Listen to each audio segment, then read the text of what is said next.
அன்பான விவசாய பெருமக்கள் அனைவருக்கும் வணக்கம். இன்றைக்கி எதை பற்றி பார்க்க போகிறோம்னா எள் பயிரோட களைக்கொல்லி என்னன்னு பார்க்க போகிறோம். நிறைய விவசாயிகள் எள் பயிரை பற்றி இப்போ போட்டிருக்காங்க. அதில் என்ன களை அடிக்கணும், எள் முளைக்கிறதுக்கு முன்னாடி எப்படி, முளைத்த பிறகு எப்படின்றத பற்றி தான் பார்க்க போகிறோம். அதுக்கு முன்பாக நம்மளுடைய சேனல் வேளாண் பீடியா. இதில் நிறைய விவசாய நண்பர்கள் பார்க்குறீங்க, நிறைய பேர் சப்ஸ்கிரைப் பண்ணாமல் பார்க்குறீங்க. அனைத்து விவசாய நண்பர்களும் இதை சப்ஸ்கிரைப் பண்ணிக்கோங்க.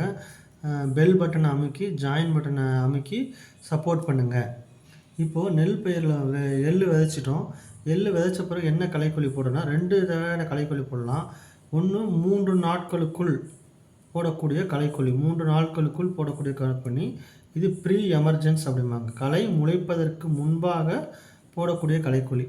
அதுக்கடுத்து களை முளைத்த பிறகு போடக்கூடிய களைக்கொல்லி, பிறகு போடக்கூடிய களைக்கொல்லி போஸ்ட் எமர்ஜென்ஸ் அப்படிம்பாங்க. இதை பற்றி தான் இப்போ நம்ம பார்க்க போகிறோம். இப்போ நெல் அறுவடை செஞ்சாச்சு, தரிசு நிலத்தில் இருக்குது. 2 வகையில் புல் முளைச்சி வருது. ஓகேங்களா.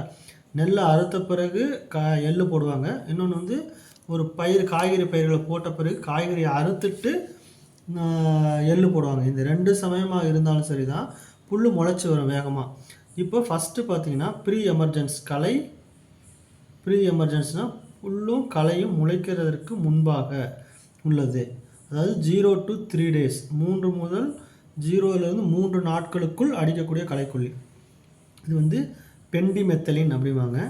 பெண்டிமெத்தலின் 30% இமல்சிவேல் கான்சன்ட்ரேட்டடாக கிடைக்குதுங்க. இது பார்த்திங்கன்னா 1 லிட்ரு 1 ஏக்கருக்கு யூஸ் பண்ணலாம். 1 லிட்டரு 1 ஏக்கருக்கு 100 மில்லி பெர் டேங்க் அப்படின்னு யூஸ் பண்ணலாம். இது நிலத்து மேலே 0லேருந்து 3 மணி நேரம் படந்துன்னா நிலத்து மேலே ஒரு படலம் மாதிரி பரவிடும். அப்போ களையோ முள்ளோ முளைச்சி வரும்போது அந்த களை படலத்தின் மேலே, நம்ம ஏற்கனவே களைக்கொல்லி தெளிச்சிருக்கோம் இல்லையா, அந்த படலத்தின் மேலே அந்த முனை படும்போது முனை கருகி இறந்துவிடும். அதான் ப்ரீ எமர்ஜென்ஸ். அதாவது முளைக்கிறதுக்கு முன்னாடி நம்ம களைக்கொல்லி அடைச்சிடறோம். களை முளைக்கும் போது அந்த முளை அந்த களைக்கொல்லி மேலே பட்டவுனே கருகிரும். அப்போ இதுக்கு முக்கியம் நல்லா போர்வை மாதிரி படணும். அதுதான் ரொம்ப முக்கியம். நம்ம அங்கங்கே சொட்டையாக விட்டுட்டோம்னா அந்த இடத்துல களை முளைக்கும். அப்போ ப்ரீ எமர்ஜென்ஸ் களைக்கொல்லி அடிக்கிறதுல மிக முக்கியமானது நன்றாக தரையில் ஃபுல்லாக படுற மாதிரி அடிக்கணும். அடிக்கிறதுக்கு முன்னாடி எப்பயும் போல் ஈரம் இருக்கணுங்க. இதுக்கு என்ன எடுத்துக்காட்டு அப்படின்னு பார்த்தீங்கன்னா, டாட்டா ராலிஸ் கம்பெனியில் டாட்டா பனிடா அப்படின்ற பேரில் கிடைக்கிது. அடுத்து BASFல பார்த்தீங்கன்னா ஸ்டாம்ப் அப்படின்ற பேரில் கிடைக்குதுங்க. இது 30% ஈஸி. இது 1 லிட்டர் போட்டுக்கலாம். ஓகேங்களா. இதுலேயே அதிக கான்சன்ட்ரேஷன் உள்ளது. இதே பெண்டிமெத்தலின் 38.7% சிஎஸ்ஸாக இருக்குது.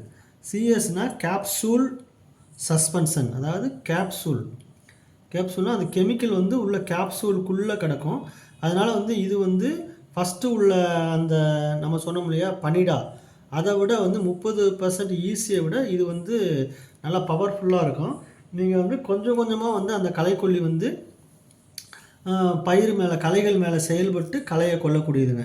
இது 3/4 லிட்டர் இருந்தால் போதும். 750 மில்லி பெர் ஏக்கருக்கு 75 மில்லி ஒரு டேங்க்குக்கு அப்படின்ற வகையத்தில் பயன்படுத்திக்கலாம். இதுவுமே ப்ரீ எமர்ஜென்சி தான். 0 to 3 நாட்கள் அடிக்கணும். 3 நாளைக்கு மேலே போச்சுன்னா இந்த களைக்கொல்லி அடிக்கக்கூடாது. ஏன்னா 3 நாளைக்கு மேலே போச்சுன்னா களை ஏற்கனவே முளைச்சி வந்த களைகளை இது கட்டாயமாக கேட்காது. அப்போ நம்ம போகும்போதே இப்போ விதைக்கிறோம் அப்படின்னாவே விதைக்கும் போதே நம்ம களைக்கொல்லியை வாங்கி வச்சிடணும். விதைச்ச பிறகு போய் வாங்கணும் அப்படின்னா 2 நாள் 3 நாள் மறந்துடுவோம், ஏதாவது ஒரு வேலையில் விட்டுருவோம். இப்போ 4வது நாள் 5வது நாள் வாங்கி வச்சு அடிப்போம். நிச்சயமாக அது கேட்காது, போட்ட காசு வேஸ்ட்டு. கரெக்டாக நம்ம விதைக்க போகிறோம்னா விதை வாங்கும்போதே களைக்கொல்லியும் வாங்கிட்டு வந்து வச்சுக்கிறது ரொம்ப ரொம்ப முக்கியங்க. ஸோ இதில் என்ன வருது அப்படின்னா, இதுலேயுமே டாடா கம்பெனியில் உள்ள பனிடா கிராண்ட் அப்படின்ற பேரில் கிடைக்கிது.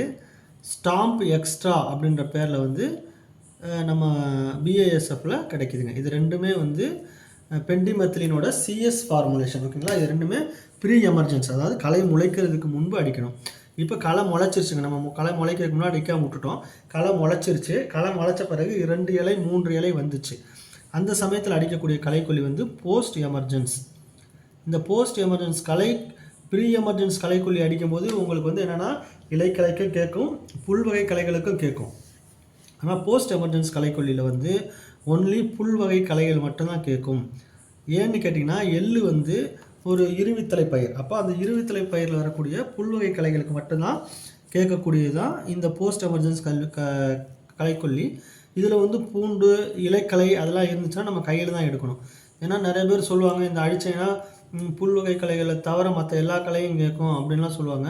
அந்த மாதிரி களைக்கொல்லிலாம் இதுவரை கண்டுபிடிக்கப்படலை. இருவித்தலை தாவரத்தில் உள்ள ஒரு வித்தலை தாவரத்தை அடிக்கப்படும். இப்போ நெல் போட்டு அறுத்துருந்தாங்கன்னா நெல் பயிர் வேகமாக முளைச்சி வரும். ஸோ அதுக்கு வந்து கண்ட்ரோல் கிடைக்கும். ஏன்னா நம்ம வந்து நம்ம நெல்லை அறுத்த பிறகு வயலில் வந்து நெல் விதை தானே கொட்டி கிடக்குது. அப்போ ஃபஸ்ட்டு முளைக்கிறது நெல் விதை தான் முளைக்கும். ஸோ அந்த மாதிரி சமயத்தில் வந்து அதை கொல்றதுக்கு வந்து இந்த வகையான களைக்கொல்லியை நீங்கள் பயன்படுத்தலாம் தாராளமாக. அதோட பேர் என்னன்னு பார்த்தீங்கன்னா குசிலோஃபாப் ஈத்தைல் அப்படின்ற பேர் இருக்குங்க. குசிலோஃபாப் ஈத்தைல் 5% ஈசி. நான் படம் சைடில் போடுறேன், நீங்கள் பாருங்கள். குசிலோஃபாப் ஈத்தைல் வந்து 500 மில்லிங்க ஒரு ஏக்கருக்கு. 5 ஈசி உள்ளது. 500 மில்லி என்னது 50 மில்லி பெர் 10 லிட்டர் டேங்குக்கு கனெக்ட் பண்ணிக்கணும். ஓகேங்களா? குசிலோஃபாப் ஈத்தைல்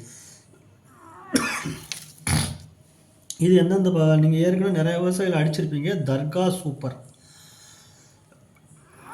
அப்படின்ற பேரில் தனுக்கா கம்பெனியில் வந்து கிடைக்கிதுங்க. தனுக்கா கம்பெனியில் தர்கா சூப்பர் அப்படின்ற பேரில் கிடைக்கிது. இது வந்து 5% ஈசி. இது வந்து பவர் கூடுனதும் கிடைக்கிது. அதே இது வந்து குசிலோஃபாப் ஈத்தைல் 10% ஈசி ஃபார்முலேஷன்லேயும் வந்துருச்சு. இது வந்து அப்படியே 1/4 லிட்டர் கொடுத்தா போதும். அது 250 மில்லினா இது 200, அது 1/2 லிட்ரு, இது வந்து 1/4 லிட்ரு. ஏன்னா வந்து இது டபுள் டோஸ் இருக்குல்லையே, 5%, இது 10%. அதனால் பாதி டோஸை குறைச்சிக்கிட்டால் போதும். இதுவுமே அதே வேலையை தான் செய்யுங்க, டோஸு தான் கூட. இது என்னென்ன பேரில் இருக்குன்னா அதே சக்குரா அப்படின்ற பேரில் வந்து தனுக்கா கம்பெனியில் இருக்குது, சக்குரான்ற பேரில். அப்புறம் வந்து பேங்கோ அப்படின்ற பேரில் கிறிஸ்டல் கம்பெனியில் இருக்குங்க. இது நான் ரெண்டுமே ஒரு எடுத்துக்காட்டுக்கு தான் சொல்கிறேன். நான் இதை தவிர வந்து நிறையா கம்பெனியில் வந்து இந்த களைக்கொல்லி இருக்குங்க. உங்களுக்கு எந்த கம்பெனி களைக்கொல்லி வந்து கொஞ்சம் விலை கம்மியாக கிடைக்குதோ அல்லது உங்கள் பகுதியில் எது கிடைக்குதோ நீங்கள் அதை வாங்கி வந்து தாராளமாக உபயோகப்படுத்தலாம்.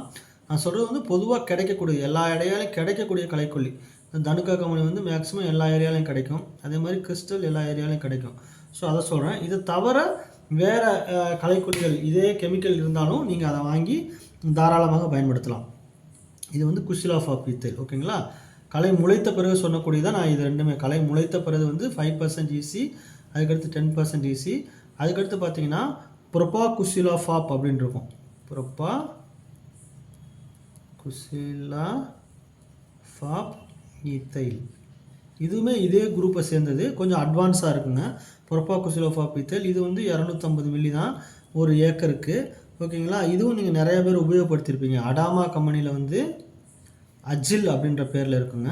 25 மில்லி டேங்க்கு போட்டால் போதும். அப்படி இல்லைன்னா இண்டோஃபில் கம்பெனியில் சொசைட்டி அப்படின்ற பேரில் இருக்குங்க. படம் போடுறேன் பார்த்துக்கோங்க. மெஜாரிட்டியான விவசாயிகள் வந்து இந்த மருந்தெல்லாம் யூஸ் பண்ணியிருப்பாங்க. ஸோ இந்த அஜில் அல்லது சொசைட்டி இது வந்து புல்வகை களைகளை கேட்கக்கூடிய ஒரு சிறந்த களைக்கொல்லி. இருவித்தலை தாவரத்துக்குள்ளே உள்ள புல்வகை களைகள். இருவித்தலை தாவரம்னா காய்கறி கூட வச்சுக்கலாம் நீங்கள். காய்கறி, கத்திரி, வெண்டை, தக்காளி இதெல்லாம் இருவித்தலை தாவரம். அதுக்குள்ளே உள்ள புல்வகை பயிர்களை மட்டும்தான் கேட்கும். ஓகேங்களா? எள்ளும் இருவித்தலை தாவரம். அதனால் இதுக்குள்ளே புல்வகை களைகளை மட்டும் கேட்கக்கூடியதான் இந்த ப்ரோபா குசிலோஃபாப் ஈத்தைல். ஓகேங்களா? இதுவும் 1/4 லிட்டர் நீங்கள் உபயோகப்படுத்தலாம். பொதுவாக பார்த்தீங்கன்னா இந்த களைக்கொல்லி தெளிக்கிறதுக்கு வந்து உங்களுக்கு வந்து தரையில் வந்து ஈரம் இருக்கணும். ஈரம் வந்து கண்டிப்பாக இருக்கணும். மிதி ஈரம் இருக்கணும். அது ரொம்ப ரொம்ப முக்கியம். இதை அடித்த பிறகு ஒரு வாரத்தில் வந்து களைகள் சாகும். இன்னொன்று வந்து நீங்கள் ஏற்கனவே வந்து அதில் இருவித்தலை தாவரங்கள், பூண்டு அதெல்லாம் இருந்துச்சுன்னா அது களை தான் எடுக்கணும்.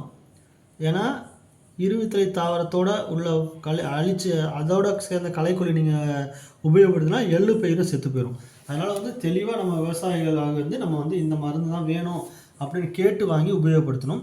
மேலும் உங்கள் விவசாய தகவல் ஏதாவது தகவல் தேவைப்பட்டுனா 944 33 58 494 என்ற நம்பருக்கு வந்து நீங்கள் வாட்ஸ்அப் மூலியமாக குறுஞ்செய்தி அனுப்பியோ நீங்கள் உங்களுக்கு தேவையான சந்தேகங்களை தீர்த்து கொள்ளலாம். நன்றி விவசாய நண்பர்களே.